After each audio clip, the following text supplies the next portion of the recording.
Thank you. This was originally a half-hour chat. It's now 15 minutes, so I'm going to go full dopamine and, like on a podcast, crank us up to 2. So buckle up, everyone. I'm going to help you define the difference between effectiveness, which is incremental brand growth, and efficiency today, which is optimizing the shit out of something, which you'll hear a lot about on the stage for the rest of today. Effectiveness in the age of efficiency.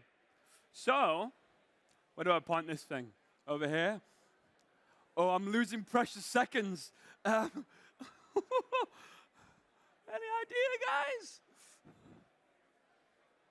guys? Okay. So I was in New York the other day because I really am a LinkedIn wanker. And I was at an awards ceremony for some creative awards. And I was sat next to the marketing director for a very large animal charity. And we had a few glasses of wine, so the real questions started coming out. And it turns out he uses a lot of broad reach TV. And I'm a big fan of radio, especially after a few glasses of El Rosé. So I started pitching him on the effectiveness of radio. You know how it's incredibly broad reach. It costs around a fifth of the price of TV. Mark Ritson has shown with FE data, if you spend 11% of your media budget on radio, you double your large brand effects, etc., etc. And this guy said, sounds good, but how can I measure each donation? So it turns out he's using connected TV and national TV with QR codes to optimize the ROI on each campaign. This is efficiency, not effectiveness. This is trying to do more of something for less, quicker, not trying to do the job at hand. And it always reminds me of the hare and the tortoise story. How the hare was super quick, but never made it to the end, which was the objective. He was annoyingly efficient. And the tortoise, which was really slow, but made it to the end. He completed the job at hand. He was boringly effective. And this is a thing. As marketers, we need to focus on reaching the end of the race, the objective, effectiveness. Effectiveness needs to come before efficiency. We need to work out how we're going to do the job before optimizing the shit out of it with metrics. Or, as David Abbott would say, shit that arrives at the speed of light is still shit. So we need to take a step back away from these efficiency metrics and think about the work that works. And it's not our fault. As marketers, we've got a load of tools to measure and optimize all these outputs of marketing that you're going to see again a lot on this stage.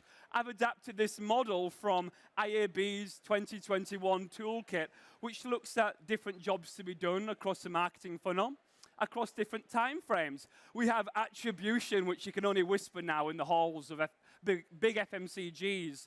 We have brand studies. We have controlled experiments. And we have econometrics, which no one really knows what the fuck's going on. These are all great for triangulating marketing decisions and making tactical choices, but they're outputs. And we've become output metric obsessed. So output metric obsessed that if we can't measure something, we might not even do it in the first place. We need to take a step back and think about the shit before we throw it at people at the speed of light. We need to give effectiveness a chance. We need to take a step back and think about the work. And you might think that marketers are paid really well. They should know about the inputs, right? They should know how to create work that works, effective advertising. Not according to Byron Sharp and the Gang, which is my favorite Australian rock band, by the way. In 2016, they showed that marketers are about as good at flipping a coin when it comes to finding and choosing effective work. So we really need to take a step back and think about how advertising works in the first place, the input, which is what Les Burnett has been doing for the past 30 years of his career. Good old Les. Advertising increases sales or margins by slightly increasing the chance you'll choose a brand by making it easy to think of or by creating positive, relevant associations via our input numero 1, broadly enjoyable advertising. Advertising that reaches our entire future buying market with enjoyable work that builds positive associations. So when your brand comes to mind for years to come, it feels like the right choice, creating future demand. And input numero 2, commercially interesting and useful activations.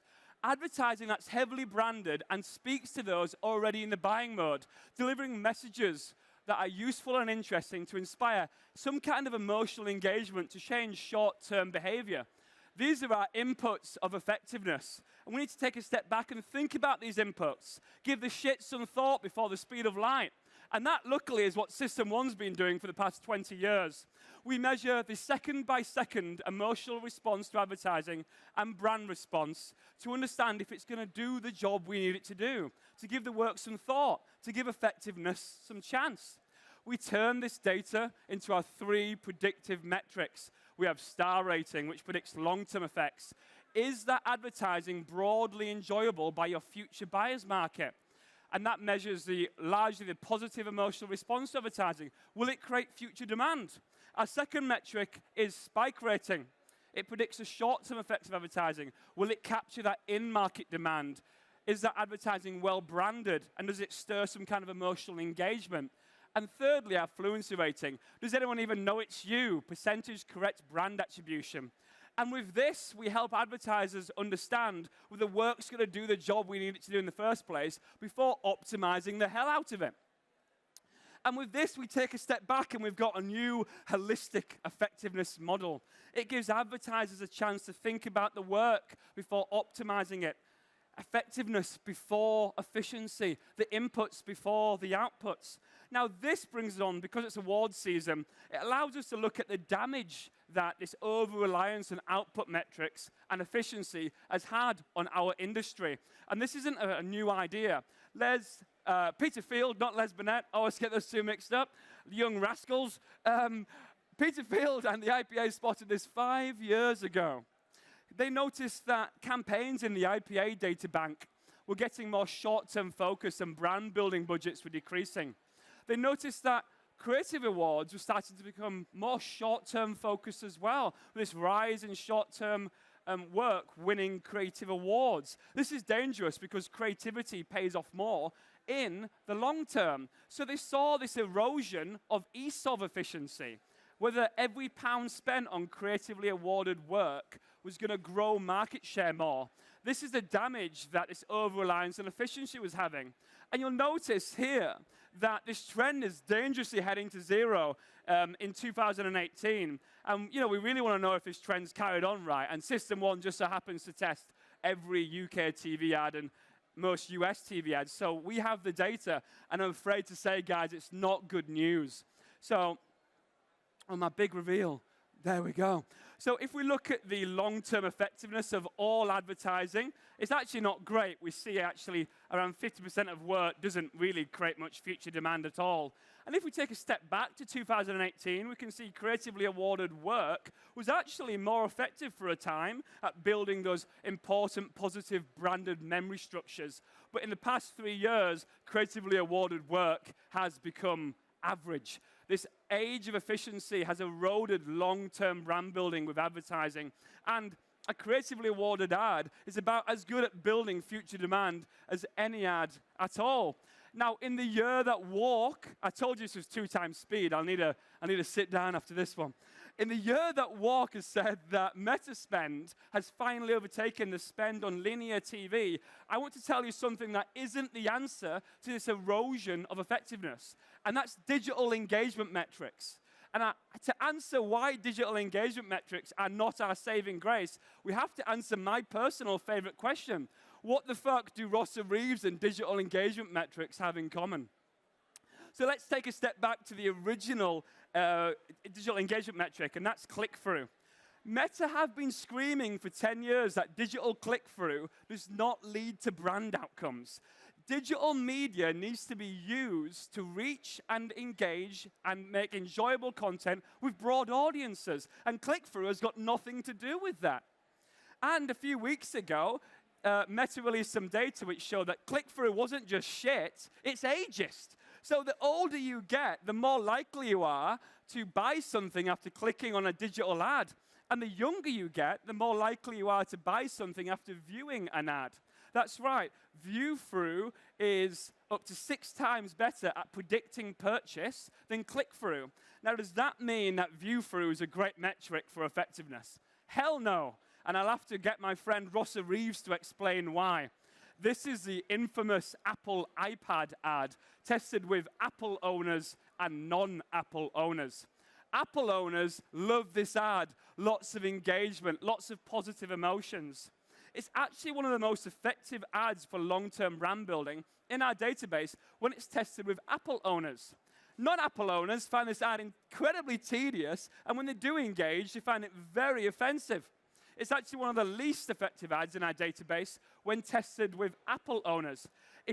Non-Apple owners, if they threw this campaign into a digital platform and didn't cancel the whole thing, this algorithm, the engagement-hungry algorithm, would find Apple owners that watch it more, click on it more, buy more iPad products, share this ad with their friends.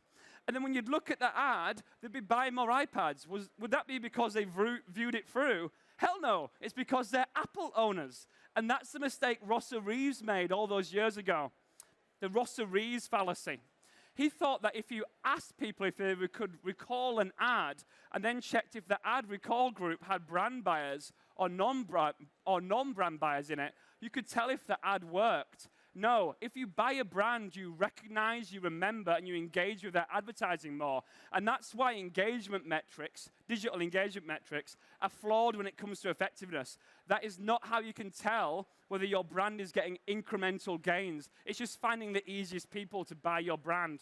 So that leaves us with, checks time, 4 minutes, woo!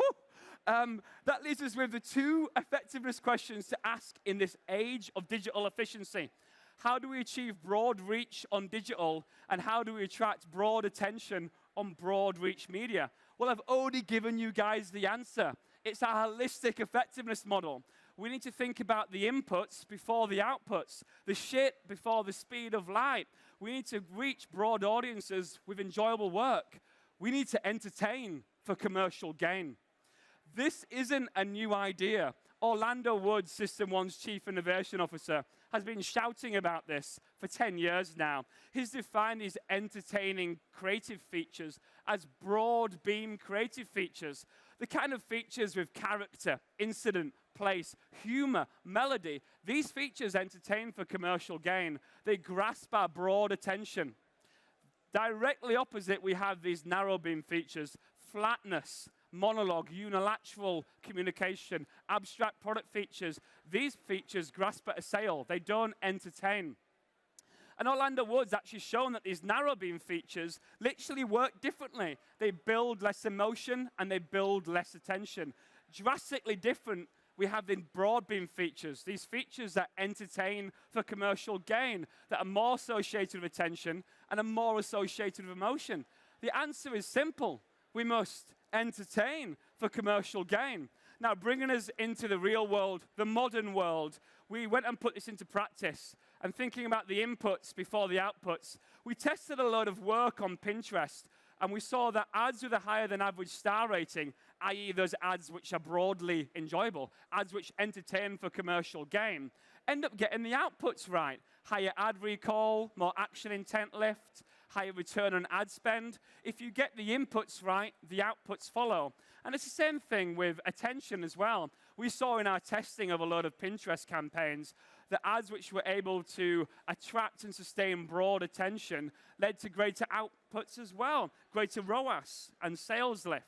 And if there's any B2B marketers in the crowd, I feel sorry for you, but you might be thinking, but Andrew, does all this apply to B2B advertising? Well, I will lie on my friend Matt Ritz and I'll say, you bet your fucking life it is. I leaned on my friends at LinkedIn here and got some data from them, and they can see that the inputs into advertising on LinkedIn for B2B brands, 30% of that which leads to brand outcomes is creative, the inputs. It's the same thing for B2B. Emotional work that's enjoyable gets 7 times more brand lift, brand effects in the IPA database for B2B ads. And we can also see that B2B advertising that attracts and sustains more broad attention gets more brand lift. And then if you might be all thinking, what's the point? I've got all my agency models set up. I have my nice spreadsheets. I can track my click-through and look like I'm doing a good job at work. This all sounds like a lot of effort. Well, it's because creative effectiveness and thinking about work that works is literally magic. If you create more commercially interesting work, more enjoyable work that gets a higher star and spike rating, we can see in the WARC database that it literally gets more ROI per media dollar. Now I realize that I've screamed a lot of charts at you for the past 15 minutes, and it's kind of hard to remember. So I wanted to leave you with one salient quote that's more profound than anything you'll hear at MadFest for the rest of the week. And that's simple. If you lay golden shits, people don't mind stepping in them.